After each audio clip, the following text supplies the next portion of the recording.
Milers de rubinencs reben les notícies més importants de rubitv.cat al seu mòbil. I tu? Encara no? És molt fàcil i és gratuït. Apunta't ara! La plataforma Alan Món ha ofert un debat dedicat a les perilloses conductes d'abús que pateixen molts infants i joves.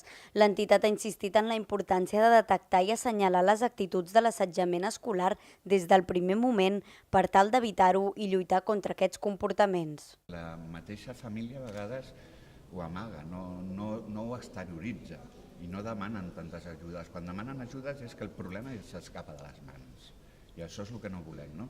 El que volem és que des d'un inici, tant el col·legi, professors, els AMPAs, els pares, tothom tingui la suficient confiança com poder-ho exposar, dir-ho i així trobarem una mica de solució entre tots.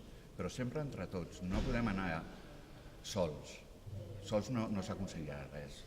Sota el títol Parlem sobre bullying, la Míriam i el Gerard, dos joves que han patit assetjaments, han explicat la seva experiència.